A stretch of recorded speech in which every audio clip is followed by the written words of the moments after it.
Veiller, c'est un commandement du Seigneur qu'il ne faut pas prendre à la légère. C'est au matin, au réveil, que nous pouvons savoir si nous avons veillé.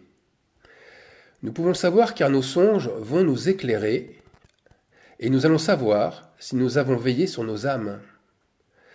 Mais la nuit a ses serviteurs pour nous aider dans cette veille. Et le principal serviteur de la nuit, c'est la lune. Genèse 1, 16.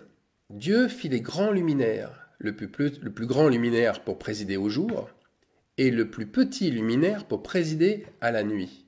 Il fit aussi les étoiles. Que signifie le plus petit luminaire pour présider à la nuit? La lune, on le sait, c'est le plus petit luminaire. Elle préside, elle règne sur la nuit, en l'éclairant de sa clarté. Mais quelle influence a-t-elle réellement sur nous? Présider, ça n'est pas forcément la traduction la plus appropriée, la mieux appropriée. Le mot hébreu employé dans le contexte, c'est Menchala. Menchala, il s'emploie dans 53 versets bibliques pour dire non pas présider, mais souvenir. La lune fait se souvenir de la nuit. Voilà comment la lune préside dans notre esprit. Elle fait se souvenir. Alors sans tomber dans l'astrologie, il faut le rappeler, l'astrologie c'est une abomination, car la lune n'est pas, avec les autres astres du ciel, une boule de cristal.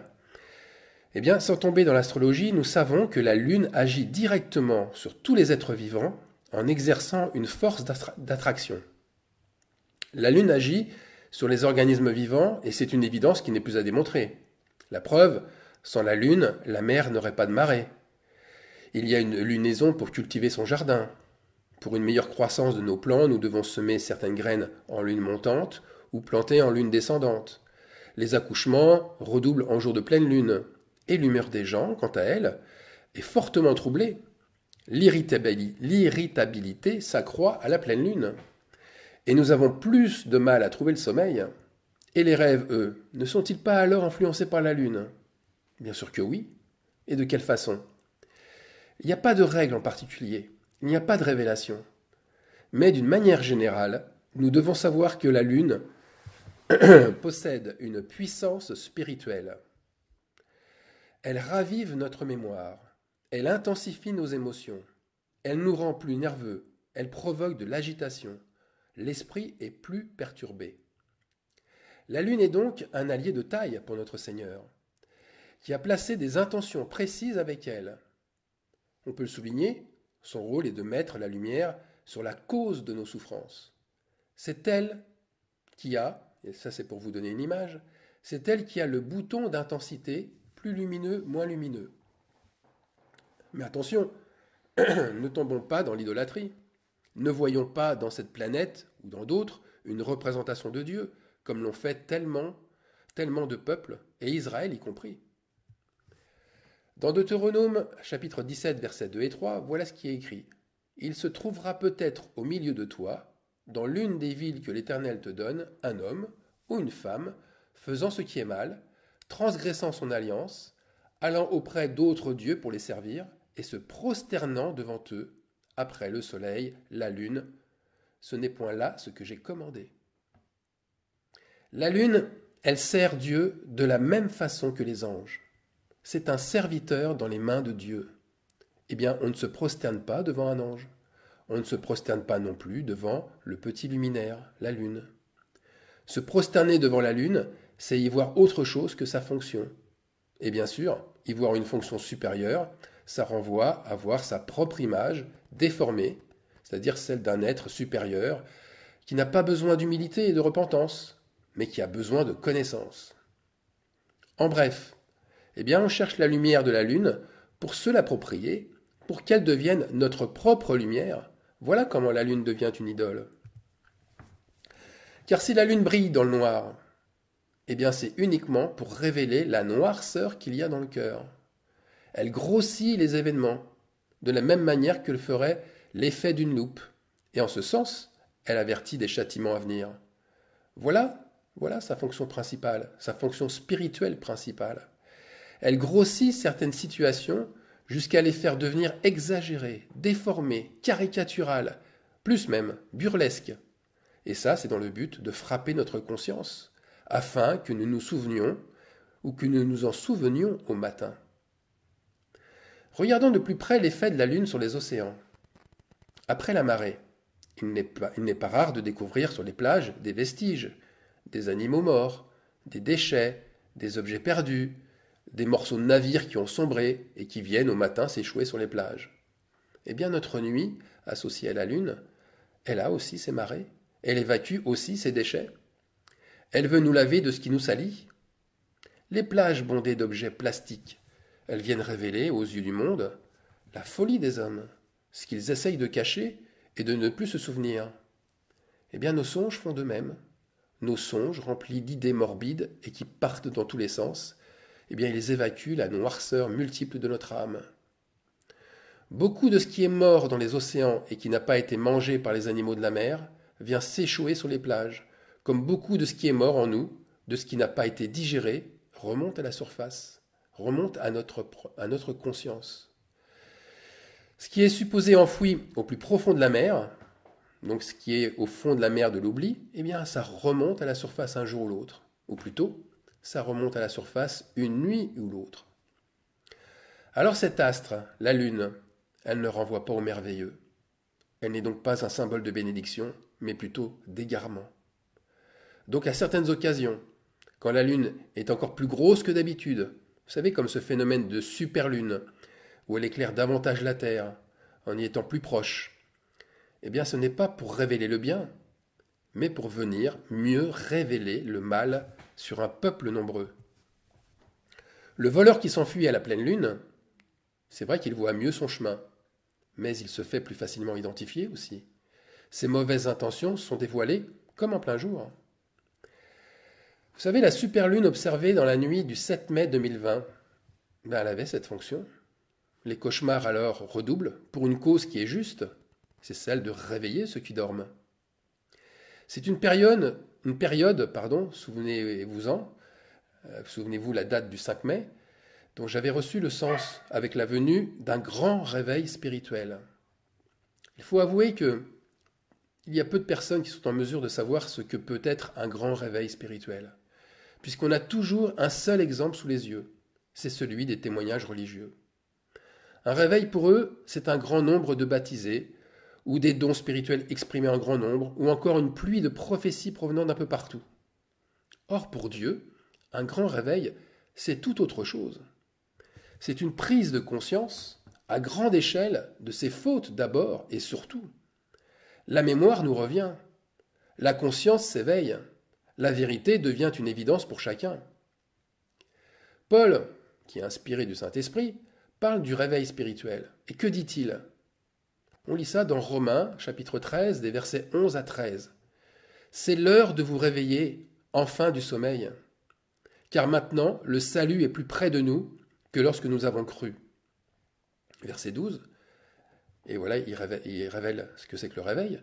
La nuit est avancée, le jour approche. Dépouillons-nous donc des œuvres des ténèbres et revêtons les armes de la lumière. C'est quoi les armes de la lumière ? Il le dit, verset suivant, verset 13. Marchons honnêtement, comme en plein jour, loin des excès et de l'ivrognerie, de la luxure et de l'impudicité, des querelles et des jalousies. Si l'on doit donner une image du réveil spirituel, c'est plutôt un peuple qui se frappe la poitrine, voyant ses fautes, bien avant un peuple qui lève les yeux vers le ciel pour adorer le Père, et avant, bien sûr, un peuple qui plonge son corps dans l'eau en mémoire de la repentance qu'il a eue. Et là, bien sûr, je fais référence au baptême. La lune réveille celui qui dort. La lune, elle fait l'effet d'un caisson d'amplificateur de son. Une grande marée, elle produit des vagues qui déferlent en nombre et en bruit, en volume. Et en retombant, ces vagues font un bruit impressionnant. On appelle ça le ressac.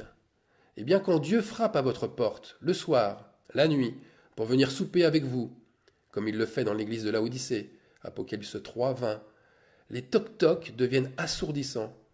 Et sa voix qui vous appelle à ouvrir est de plus en plus forte. Elle fait peur, elle impressionne, elle est comme le ressac. Celui qui se réveille alors est rempli d'effroi. Il s'agite, il a chaud, il transpire, même en plein hiver. Eh bien ça, c'est l'intention de Dieu. C'est l'intention qui a pour but de vous saisir, de vous ébranler même. Donc celui qui dort dans la maison est réveillé. Mais va-t-il ouvrir la porte? Va-t-il laisser Dieu lui parler? Ou bien va-t-il maudire la lune, ou s'en prendre à son mal de tête qui l'empêche de finir sa nuit, calmement? Ceux qui vont ouvrir n'ont pas peur d'entendre ce que Dieu a à leur dire. Ils veulent veiller, et peu importe la veille de la nuit, que ce soit le soir, au chant du coq, au milieu de la nuit ou au matin, ils sont déterminés à ouvrir et à souper avec qui? Eh bien avec le témoin de Dieu. Le témoin de Dieu fidèle et véritable qui était au commencement de la création. C'est le nom de celui qui frappe à la porte. C'est le nom que l'on lit dans Apocalypse 3,14. Le Dieu fidèle et véritable. Le témoin de Dieu, pardon. Pas le Dieu, le témoin de Dieu. Ce n'est pas forcément Jésus-Christ, ce témoin, qui frappe à votre porte. Cela peut être aussi un autre frère, un envoyé de Dieu qui est fidèle et qui dit la vérité. Et c'est lui qui vient hanter vos nuits. En plus du bruit, il y a aussi autre chose, il y a aussi l'observation de la lune. Cette observation a elle aussi sa propre résonance. Le quartier de lune que l'on observe longtemps pendant les nuits de lune. Vous savez, les nuits de lune montantes et les nuits de lune descendantes, on n'y voit qu'un petit quartier. Eh bien, ce quartier montre une face obscure, une face cachée, mais aussi une partie blanche, lumineuse. C'est tout à fait comme l'homme. L'homme qui est assujetti à ses passions, il a cette face obscure et cachée de lui-même. Il a cette face lumineuse que beaucoup aiment montrer, cette partie de soi visible et honorifique, nos actes gratifiants, nos engagements généreux envers les autres, notre visage de bienfaiteur. Mais aussi, et là c'est moins glorieux, il y a cette face obscure que beaucoup souhaitent effacer de leur mémoire. Et la pleine lune, elle, qu'est-ce qu'elle nous dit? La pleine lune, elle ressemble à un visage qui apparaît en totalité, dans une lumière fascinante. La face cachée est alors entièrement visible. Alors Dieu nous montre au moins une chose. Il nous montre au moins une chose. Dans chaque mois de l'année, il y a une nuit de pleine lune. Ça veut dire que dans chaque mois de l'année apparaîtra votre vrai visage entier, mis en lumière la nuit. Pourquoi? Parce que Dieu veut que vous vous souveniez de qui vous êtes vraiment. Et de quelle manière alors apparaîtra notre visage? Eh bien par les tourments qu'il nous occasionne, par les souvenirs passés douloureux qui remontent à la surface, par des songes qui nous mettront mal à l'aise, bref, en éclairant par sa lumière le mauvais chemin emprunté. Les mauvais choix qui nous poursuivent la nuit et qui nous font honte. N'oublions pas une chose, que la nature ou les cieux racontent la gloire de Dieu. Ça, c'est le psaume 19. La nature raconte la gloire de Dieu. La gloire, le latin nous dit, c'est gloria. C'est la renommée. Dieu a la réputation. Il a la renommée de détenir la vérité. Et les vrais adorateurs, ils aimeront le Père en esprit et en vérité. C'est ce que nous confirme l'apôtre Jean. Par conséquent, aimer Dieu, c'est aimer voir la vérité, même au prix de la honte que provoque un mensonge que l'on aurait dissimulé. Comme aussi il y a le psaume 29, verset 3. La voix de l'Éternel retentit sur les eaux. Ça signifie quoi? La voix de l'Éternel retentit sur les eaux. Il faut se souvenir que nous sommes quand même constitués de 80% d'eau. Cette eau corporelle, elle est soumise au marais spirituel. C'est-à-dire que cette eau est soumise au calme comme à l'agitation qui est provoquée par la voix de Dieu. Quand nous sommes agités la nuit, osons nous poser la question. Dieu n'est-il pas en train de nous parler? Sa voix ne retentit-elle pas sur l'eau de notre corps qui est au repos? Qu'a-t-il à nous dire? Vous savez, j'écris ces quelques lignes à 3 heures du matin, ne pouvant plus dormir à cause d'une migraine. Dieu parle, c'est lui qui choisit le meilleur moment. Maintenant, la lune La lune qui se fond dans la nuit, la lune qui devient noire, elle a aussi son sens.